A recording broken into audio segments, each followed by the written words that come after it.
안녕하세요. 2월 10일 아침마다 새로운 이성재 목사입니다. 오늘 하루도 만나는 모든 이들에게 미소와 친절로 주님의 향기를 드러내시길 빕니다. 오늘 묵상 본문은 마가복음 10장 46절에서 52절 말씀인데요. 47절 말씀 봉독하죠. 나사렛 예수시란 말을 듣고 소리질러 이르되 다윗의 자손 예수여 나를 불쌍히 여기소서 하거늘. 아멘. 예수님께서는 마지막 유월절을 보내러 예루살렘으로 가고 계셨습니다. 근데 이 예루살렘으로 가는 길에 피할 수 없는 도시가 있는데 바로 이 여리고였지요. 이 여리고는 오아시스였습니다. 성경에 보면 종려나무의 도시라는 별명이 있습니다. 예루살렘으로 가는 순례객이나 또 멀리 이집트나 시리아를 오가는 상인들에게는 이 여리고는 피할 수 없는 경유지였지요. 그곳에는 돈을 쫓는 수많은 사람들이 모여 있었습니다. 상인들에게 세금을 걷는 삭개오와 같은 세리들도 있었고요. 멀리 애널로 올라가면 돈 많은 상인들에게 몸을 파는 기생을 라합도 있었습니다. 여리고는 이런 도시였습니다. 돈만 있으면 무엇이든지 할 수 있었던 도시였지요. 이 부자 도시에 살고 있었던 가난한 맹인거지 바디메오의 이야기가 오늘 본문의 이야기입니다. 수많은 무리들이 예수님을 따르고 있었는데 그 무리들 뒤에 맹인거지 바디메오도 앉아 있었습니다. 이 바디메오에게 큰 장애물이 있었죠. 이 많은 무리들을 어떻게 들고 예수님을 만날 수 있었을까요? 이 무리들은 이 바디메오를 불쌍히 여기지도 않고 오히려 귀찮게 여기고 있었습니다. 이때 바디메오는 소리를 지르기 시작합니다. 나사렛 예수시란 말을 듣고 소리질러 이르되 다윗의 자손 예수여 나를 불쌍히 여기소서. 이것은 외침이 아니라 기도였습니다. 이것이 끼리의 에레이손이라고 하는 유명한 기도가 여기서 비롯됐지요. 성경에 이 기도를 하고 응답받지 못한 사람은 단 한 사람도 없었음을 보게 됩니다. 성도들이 고난을 당할 때 여러분도 이 기도를 한번 활용해 보십시오. 예수여 나를 불쌍히 여기소서. 끼리의 에레이손. 주 예수여 나를 불쌍히 여기소서. 여러분 이 기도로에 주님의 응답이 있기를 바랍니다. 여러분 믿음에는 장애물이 늘 있습니다. 어떤 사람은 내적인 장애물이 있죠. 의심이 많은 사람도 있고 게으름을 이기지 못하는 사람도 있고 또 도전을 못하는 사람도 있어요. 어떤 사람에게는 외적인 장애물이 있죠. 신앙을 방해하는 사람이 있고 또 믿음을 방해하는 직장 때문에 고통받는 사람들도 있습니다. 여러분들에게 있어서 장애물은 무엇이 있습니까? 오늘 이 바디메오가 뛰어넘은 것처럼 여러분들도 이 믿음의 장애물들을 극복하며 살아갈 수 있기를 바랍니다. 예수님께서 이 바디메오의 울부짖는 소리를 들으셨습니다. 그리고 바디메오를 부르십니다. 여러분 우리의 기도가 바디메오의 기도가 될 수 있기를 바랍니다. 울부짖는 기도가 정말 외치는 부르짖는 그 기도가 우리 안에 있기를 바랍니다. 그 기도의 소리를 듣고 주님께서 들으시고 우리를 또 불러주시기를 축복합니다. 50절 말씀에 맹인이 겉옷을 내버리고 뛰어 일어나 예수께 나아오거늘 자신의 소중한 겉옷을 내버려 둡니다. 여러분 길에 있는 노숙인들 보신 적이 있으시죠?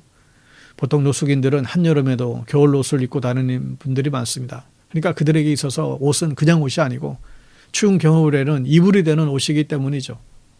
맹인은 이 귀한 자신의 겉옷을 포기하고 일어납니다. 이제 어떻게 해야 될까요? 자신의 부르는 예수님의 목소리가 나는 쪽으로 걸어가기 시작합니다. 두렵고 떨리는 길이었을 것입니다. 누가 도와주기는 했을까요? 그러나 바디메오는 주님께서 분명히 고치신다라 그 믿음을 갖고 주님을 따라갑니다. 이에 예수님께서 바디메오에게 소원을 물어보시죠. 예수께서 말씀하여 이르시되 51절에 내게 무엇을 하여 주기를 원하느냐? 맹인이 이르되 스승님이여 보기를 원하나이다.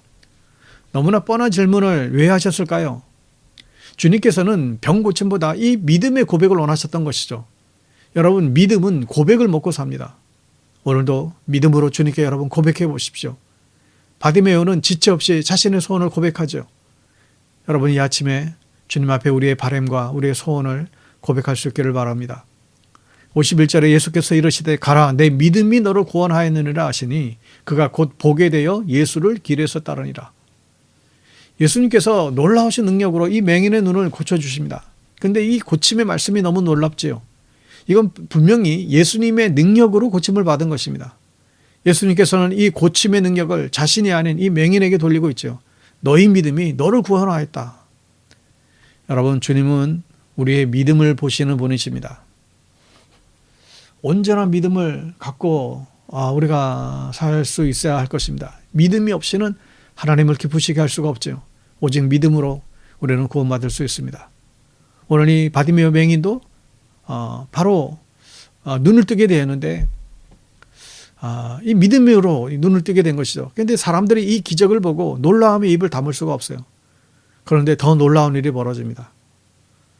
이 맹인은 병고침을 받은 후에 계속해서 예수님을 쫓아가는 것입니다. 여러분, 보통 이렇게 병고침을 받은 사람은 성전에 가서 제사장을 만나야 됩니다. 또 제사장에게 내가 이 완치됐다, 이 완치 판정을 이렇게 받고 나서 집으로 돌아갈 수가 있었죠. 이게 당시에 이 치료와 완치의 과정이었습니다. 그런데 이 맹인은 자신을 위해서 더 이상 살지 않기로 다짐을 합니다. 예수님을 따라서 살기로 다짐한 것이죠. 그리고 즉시 예수님을 쫓아갑니다. 자신을 위한 삶이 아닌 예수님을 따르는 제자의 삶을 살기로 결정한 것입니다.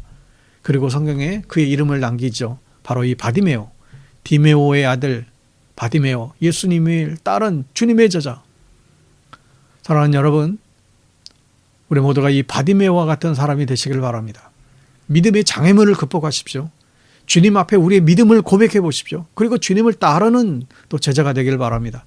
바디메오와 같이 주님을 따르는 믿음의 사람들 다 될 수 있기를 예수님의 이름으로 축복합니다. 기도하겠습니다. 주님, 참 예수 믿기 힘든 세상입니다. 신앙의 장애물들이 때로는 너무나 많이 있습니다.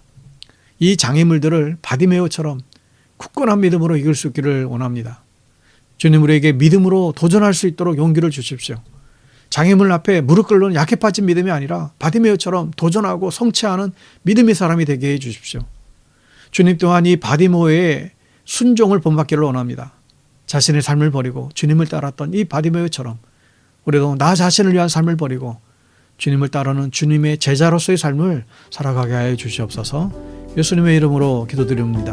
아멘.